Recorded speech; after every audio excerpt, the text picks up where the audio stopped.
mandi udah nggak, terus hilang ada suara mandi. Saya pikir udah agak pagi, atau saya tidur, itu ada tempat tidur di dalam, ya di dalam pos itu, bukan di luar, di dalam. Nyatanya saya berbahan, saya dijatuhin, jatuhin berarti ini gedung ada penghuninya.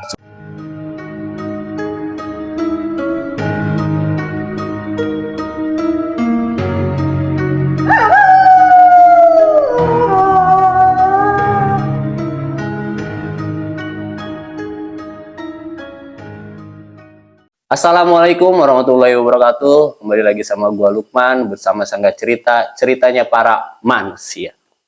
Segmen kali ini gua datangkan narasumber, yaitu seorang penjaga gedung kosong yang terletak di daerah Ciputat. Ini dia, Pak Solatin. Gimana Pak? Sehat? Alhamdulillah. Iya. Pak, jaga gedung kosong yang di daerah Ciputat itu udah berapa lama Pak? Saya di situ udah 20 tahun. Awal saya kerja dulu waktu pertama kali saya masuk di gedung itu, kira-kira baru berapa bulan saya kerja di situ. Emang kita kan nggak punya pos sapam atau pos jaga. Jadi itu pos jaga itu tiap-tiap ruko kosong kita tempatin. Jadi jadikan tempat pos ya. Kita nyama orang baru ya biasa aja kan. Waktu saya jaga sekitar jam 2 malam, saya lagi bikin buku laporan, itu ada yang lewat, tapi nggak menampakkan, cuma wangi aja, wangi kembang. Nggak berapa lama, terus dari lantai 2 ada yang mandi. Setelah ada yang mandi udah nggak, terus hilang ada suara mandi. Saya pikir udah agak pagi, atau saya tidur, itu ada tempat tidur di dalam, ya di dalam pos itu, bukan di luar, di dalam. Nyatanya saya berbahan, saya dijatuhin, jatuhin berarti ini gedung ada penghuninya. Sebentar Pak, itu dijatuhin gimana Pak? Digelindingin, jadi kita tidur digituin, jadi kayak guling digituin. Jadi gitu. Sama makhluk itu? Ya sama malu, apalagi kan kita doa sendiri. Oh sendiri jaganya? Saya sendiri, emang teman saya lagi pulang itu, jadi saya sendiri. Teman saya nggak jauh rumahnya kan, jadi dia pulang dulu, jadi saya sendiri. Itu saya pikir udah agak pagi, ya saya rebahan, karena ada spring bed, terus saya rebahan, saya juga belum tidur bener. Saya kerasa kok badan saya digulingin, jatuh ke lantai. Itu pengalaman pertama saya kerja itu. Tapi bisa sejahat itu bisa jatuhin orang ya? Ya karena kita kan orang baru, mungkin ya nggak tahu ya, nama kita baru ya. Ya mungkin dia juga siapa saya kan gitu. Ya kita kan ya orang kerja ya apa adanya ya, ada tempat tidur saya tidur. Mungkin saya ngeganggu atau nggak permisi, kita kan nggak tahu. Nama itu gedung kosong. Nah, setelah itu gedung itu kan laku dijual. Saya pindah lagi ke belakang. Pengalaman saya di belakang ya gitu. Waktu jam 2 pagi saya lagi main catur sama orang warung. Itu lagi main catur. Biasanya kalau makhluk halus tuh nggak bisa semua orang lihat, paling satu orang yang lihat. Terus kata teman saya main catur tuh, Pak ada yang naik ke atas. Oke, dan nanti saya kontrol. Main catur saya berhenti, atau saya kontrol ke atas sampai lantai 4. Nah, pada lantai 4 saya kontrol nggak ada. Atau saya turun ke lantai 2, saya istirahat, rebahan, tapi nggak tidur. Itu saya lihat ada anak kecil lari ke sana kemari, namanya anak kecil ya. Saya liatin siapa gitu. Terus akhirnya saya sadar, wah ini nggak beres. Saya kata gitu, wah nggak beres ini. Nah, saya turun gitu. Udah, terus saya ngomong sama tukang rokok, yang nggak ada orang di atas gitu. Itu berarti makhluk halus, tapi nggak jahat sih. Dia nggak jahat, orang nggak usil. Tapi gitu. Pak Solatin itu kerja udah berapa tahun Pak? 20 tahun. Udah lama juga. Yang paling lama saya udah satu, paling lama saya. Sama yang lain itu paling lama Pak Solatin? Itu saya udah paling lama, yang lain daripada berhenti. Semua udah berhenti. Dulu kan yang jaga saya, Jali, Rijal, Durman itu udah pada berhenti. Ya karena gajinya kecil itu ya, kita bertahan aja. Dulu gaji saya berapa? Cuma 350 itu tahun 2000. 350 perak? Iya dulu 3.300. Oh 3.500. 350.000. Oh 350.000. Itu tahun 2000 lah. Nah itu. Cuman enaknya dulu ada parkiran, jadi udah nggak mikirin gaji ya. Parkiran kan paling sedikit, 50 dan 80 itu bisa bawa pulang. Nah Pak, itu kalau jaga itu bareng apa ada tim-timnya Pak? Waktu itu nggak ada tim, jadi kita jaga. Waktu itu sapam 4 orang. Jadi jadi ceritanya begini. Pagi terus pagi malam terus op, jadi 2 pagi malam op. Oh gitu. Di pagi, ini ya. Habis pagi terus pagi malam op. Gitu. Jadi 2 malam, 2 hari 1 malam. Nah Pak, kembali lagi Pak sama yang tadi. Itu anak kecil itu lari-lari dari bawah apa udah emang udah di lantai 2 udah lari. Itu di lantai 2. Itu Tapi luas. jelas banget gitu, Pak. Jelas emang kecil, jelas bener. Emang nggak jauh dari saya kok. Itu kan di mall itu kan luas, gedungnya luas. Emang belum disekat, masih plong gitu ya. Pas saya perhatiin, ini siapa anak kecil lari. Terus lari-lari ya namanya anak kecil ya. Ya biasa anak kecil lari sana lari sini. Lama-lama saya sadar, wah ini nggak beres ini. Udah saya turun. Itu Pak Solatin baru sadar. Udah pas saya pikir ini siapa ya? Kok tengah malam ada anak kecil lari-larian. Nah, itu saya sadar, wah ini nggak beres, saya bilang itu. Saya turun aja deh. Terus saya ngomong ke rokok, nggak ada orang bang? Oh nggak ada ya. Ya paling malu halus ya gitu. Tapi Pak Solatin nggak takut itu? Nggak, saya nggak takut. Ya, bukan biasa, bukan sombong gitu. Ya. Saya bilang kita nggak ganggu ya masing-masing lah.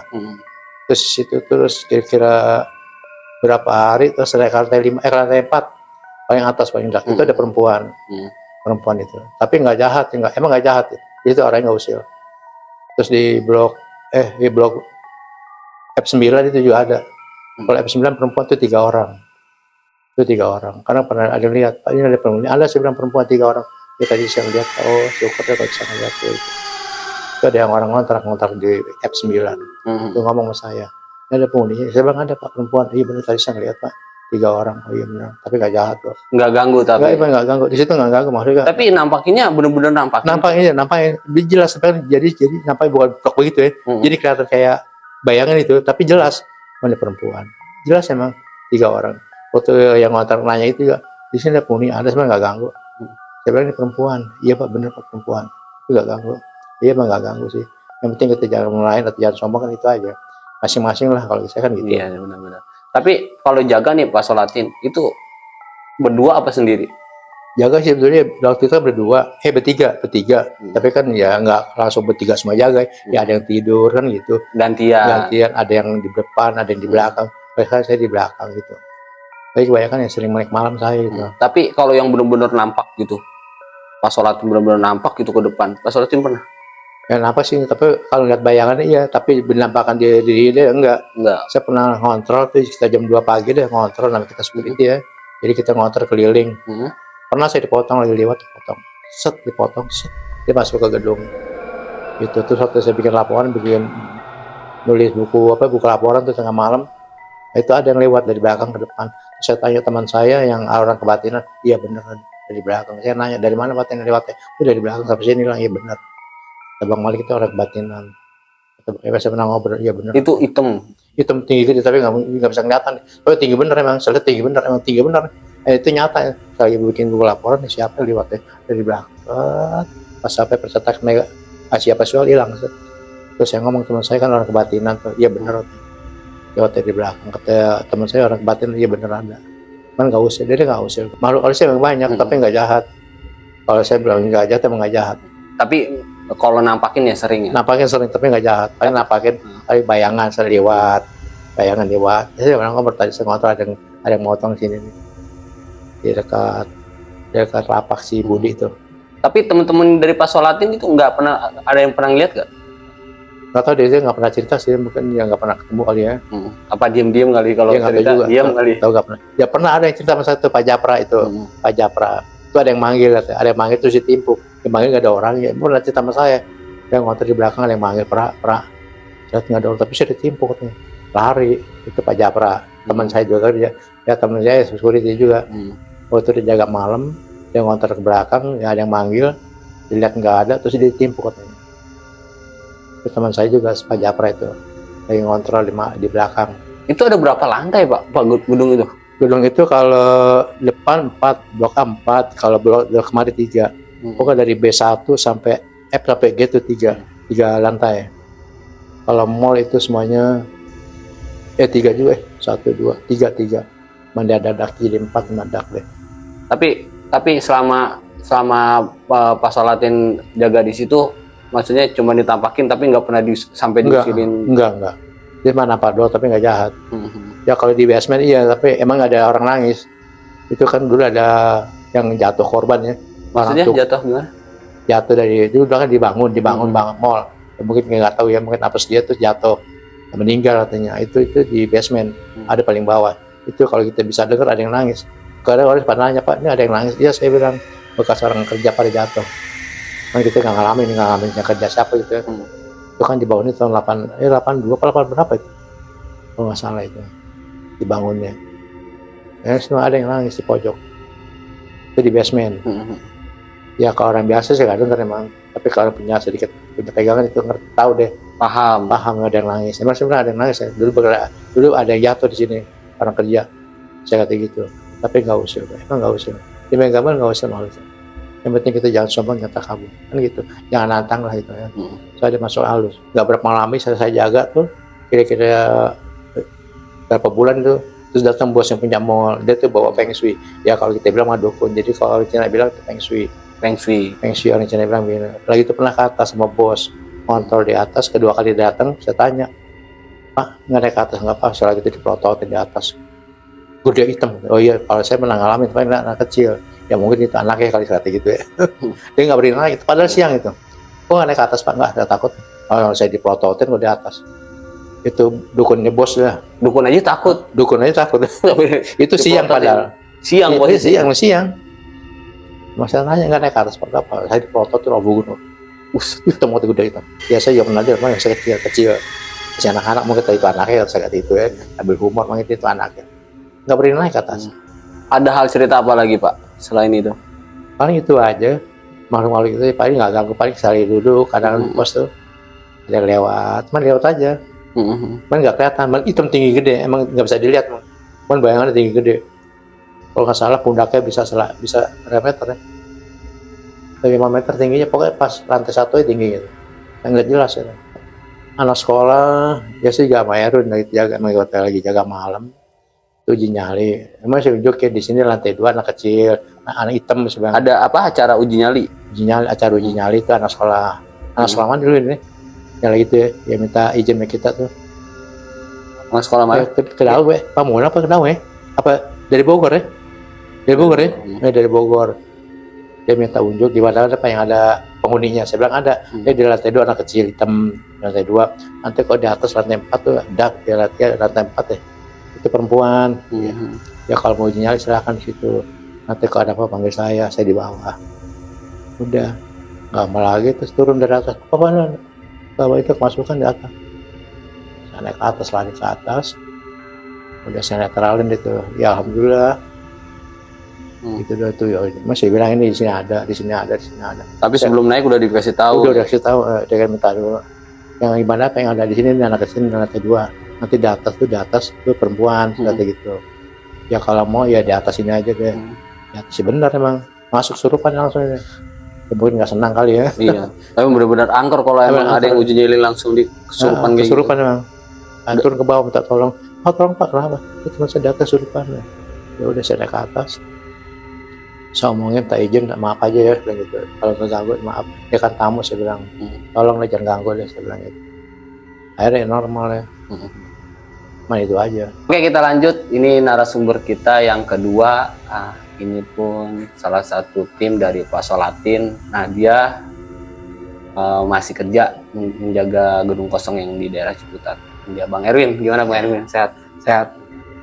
Gimana kerjaan lancar? Alhamdulillah lancar lah. Ini udah maksudnya satu tim sama Pasolatin? Dulu sih saya masih satu tim. Karena beliau udah dipensiunin, jadi saya punya danru baru sekarang. Nah gini Bang Erwin, kan Bang Erwin kan masih jaga nih ya. Pernah ngalamin hal-hal yang benar-benar ini nggak pas jaga gedung kosong itu?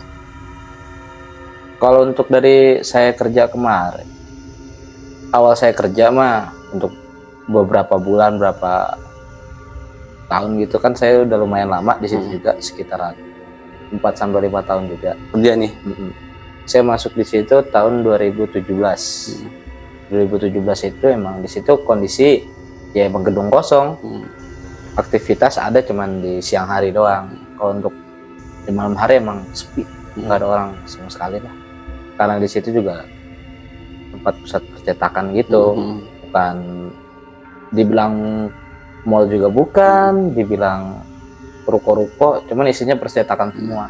Ini kan maksudnya dari Pasolatin cerita serem lumayan serem nih ceritanya, sampai ngeliat anak kecil terus ketemu sampai digelindingin malah kan Pasolatin ini. Nah Bang Erwin pernah ngalamin nggak selama pas kerja kayak gitu di pas jaga seperti itu? Saya pernah ngalamin itu, kondisi saya pas jaga berdua di belakang. kan kami pos itu kan nggak nentu, kadang-kadang di tengah, kadang-kadang di belakang, muter juga kalau untuk lingkungan sekitaran 2 jam sekali lah, kalau nggak 3 jam bergantian lah muter. Pas saya jaga muter di belakang itu kan kosong, itu ruko nggak isi tuh di belakang, ada sekitaran 10 ruko lah kosong di situ di belakang. Nah itu langsung tembus tuh ke kebun tuh belakang, kadang nggak disekat tembok atau apa gitu, nggak di tembok. Pas saya lagi muter itu ada perempuan lewat itu saya kira mah emang orang kampung atau perkampungan belakang, soalnya ke belakang itu tembus tuh langsung perkampungan, saya kira mau orang. Saya ikutin, nah orangnya itu hilang turun ke bawah, hilang karena ke bawah itu kali. Itu kejadiannya malam apa? Malam. Itu sekitaran 1:30. Karena di situ muter untuk lingkungan itu ya setiap 2 jam sekali lah. Dari jam 10 ntar ke jam 12 gitu. Itu juga bergantian. Sekitaran jam 2 itu perempuan lewat, saya dari depan ke tengah ke belakang. Pas di belakang itu saya jalan karena emang di situ lokasi di belakang itu rada gelap, lagi juga di situ kondisi nggak megang senter. Saya lewat ada perempuan, itu nggak terlalu jelas, cuman berbentuk perempuan. Lewatnya berbentuk perempuan. Saya ikutin dari belakang, kira-kira jarak sekitar 10 meteran lah. Saya ikutin, dia belok mau ke arah ke kali, hilang di situ.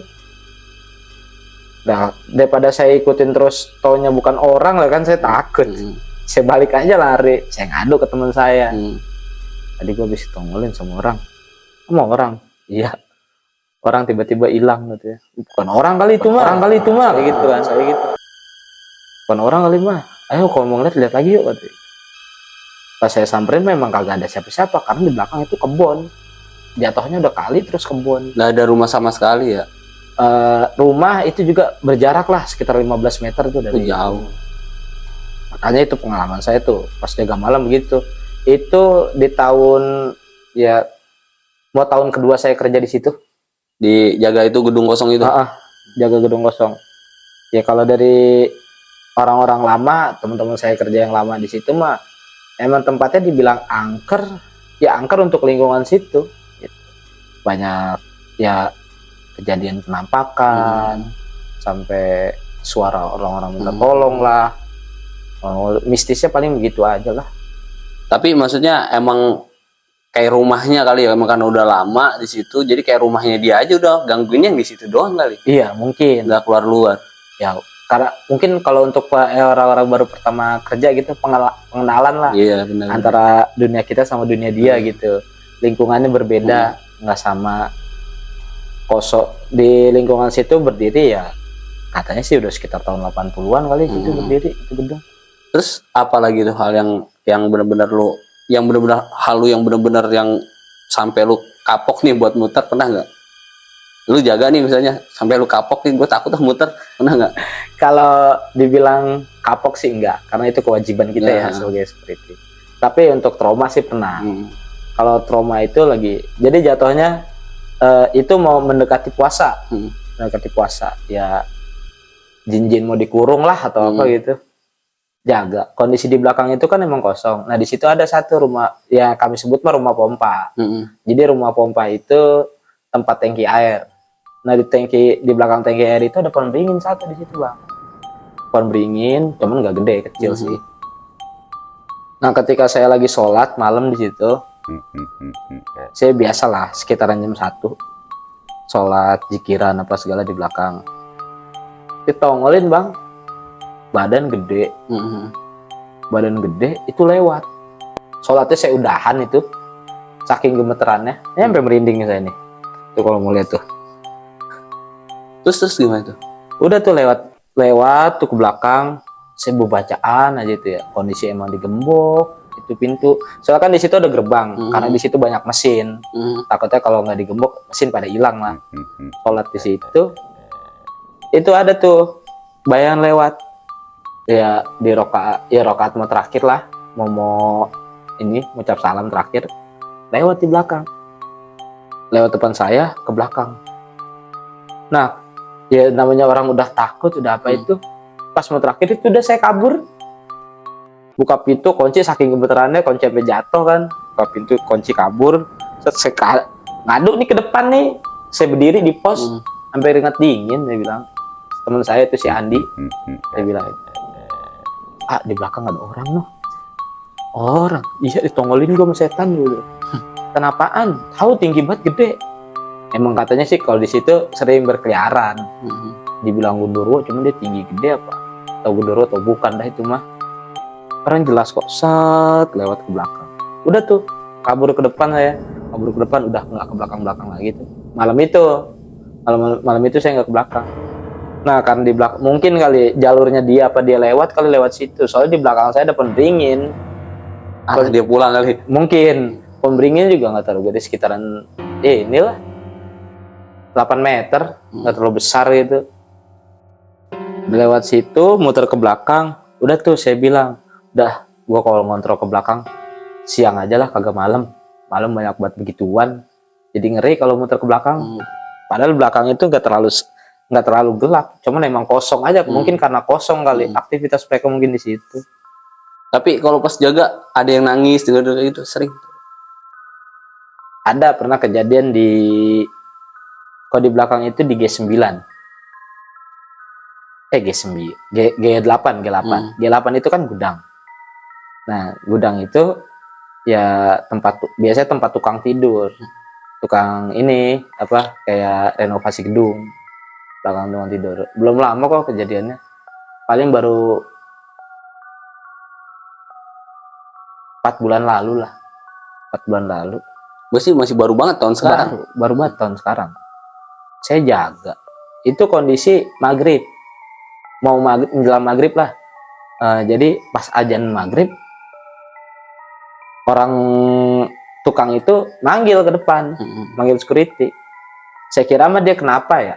Sampai dia nggak mau tidur di belakang, nggak mau tidur di ruko itu, karena ditongolin sama cewek duduk di tangga.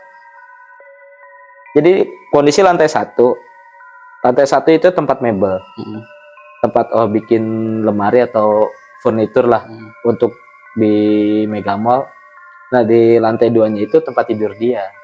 Pas dia mau ke atas, depan kamar mandi lagi duduk, depan kamar mandi, sampai dia itu ngadu lari ke security bilang, "Pak, saya nggak mau tidur di belakang." "Kenapa emang?" "Ditongolin saya." "Lah jam segini nongolin?" Jam sekitar itu mau maghrib lah, kondisi mau maghrib. Nongolin, dia kabur ke depan rumah. Saya takut Pak kalau tidur belakang sendirian. Kondisi emang sendiri itu dia, karena temen dia dipanggil ke tempat yang lain mungkin. Lari ke depan, dia cerita lah sampai dia keringetan, sampai kayak orang bener-bener ketakutan. Gimana sih? Iya pastilah orang ketakutan, cerita lari. Itu namanya lari ke depan bilang, "Pak, udah saya tidur di sini ya." Ya saya kasih aja tidur di bawah tangga, karena di bawah tangga ada balai situ tempat tidur biasa saya tidur. akhirnya pindah di tidurnya. Pindah di situ. Nah, kalau untuk kejadian yang paling banget ya buat saya ini mah emang sore-sore sih pernah saya ngalamin kejadian. Itu sore-sore habis asar, emang kondisi di situ sepi sih. Sepi, mungkin aktivitas juga nggak terlalu rame kalau sore mah ya. Sore saya tidur tuh, bener tempat tidur yang tadi saya bilang tuh di bawah tangga itu. Saya pernah ngalamin di situ tidur. Kondisi emang cuaca panas gitu. Udah gitu menjelang sore, saya tidur dah. Pas saya tidur, itu kayak orang ini dihujanin sama sapu gitu. Kejatuhan rambut saya. Maksudnya lu lagi tidur dijatuhin rambut gitu? Iya, dijatuhin rambut. Itu di bawah tangga persis. Terus gimana dong? Di bawah tangga. Nah, saya tidur, kondisi tidur siang. Tidur siang, pas saya udah tidur, rada pules lah begitu. Nggak nyaman tidur nih. Udah gitu panas, ya kan gerah gitu. Jadi jatuhnya kayak tidur ayam. Nah, pas saya merem sedikit, tiba-tiba nempel gitu bulu-bulu. Kayak orang dijatuhin rambut gitu, jatuh satu, berasa banyak gitu di muka gitu. Saya giniin, cuman nggak ada rambut. Saya giniin, cuman nggak ada rambut. Tapi kejatuhan terus tuh. siang. Tapi posisi lu sadar. Ya, sadarnya karena kejatuhan rambut itu. Kondisi emang lagi tidur, cuman kejatuhan gitu. Saya pegang aja kan. Saya bangun, saya lihat kagak ada rambut nih. Udah dah tuh, dari situ gue bangun, gue bilang kan, lu pernah gak sih sama temen gue nih, katanya, tidur di sini dijatuhin kayak gini-ginian? Ah, nggak pernah gue. Lu sih tidur katanya sore-sore mana boleh tidur, pamali katanya begitu. Ya emang sih, namanya orang ngantuk kagak ingat waktu juga ya kan, sering tidur sore. Iya. Kejatuhan begituan, pengalaman sore gue kalau lagi tidur begitu. Serem banget itu sampai dijatuhin kayak gitu. Ya nggak tahu juga. Itu rambutnya itu sih tipis emang, walaupun nggak kelihatan cuman berasa kita pegang gitu. Kayak bulu berarti ya. Kayak bulu. Jadi kalau dengar cerita dari yang lain emang ada di situ lah, mungkin penguasa di situ, apa makhluk gede, apa jin, apa kita kan nggak tahu. Iya sih. Karena kan kalau kita ngeliat makhluk kasat mata juga ya kita pingsan paling mah. Iyalah, nggak bakal ada yang berani. Apalagi itu bentuknya jin. Iya. Oke Bang Gege, makasih banyak udah datang ke Sanggar Cerita. Iya. Ya, salam buat teman-teman yang lain yang udah lagi jaga juga ya. Hmm. Kayak gitu aja dari cerita Pak Solatin dan Bang Erwin nih. Jangan lupa like, komen, dan subscribe. Terus tonton videonya biar nggak ketinggalan video-video selanjutnya. Assalamualaikum warahmatullahi wabarakatuh.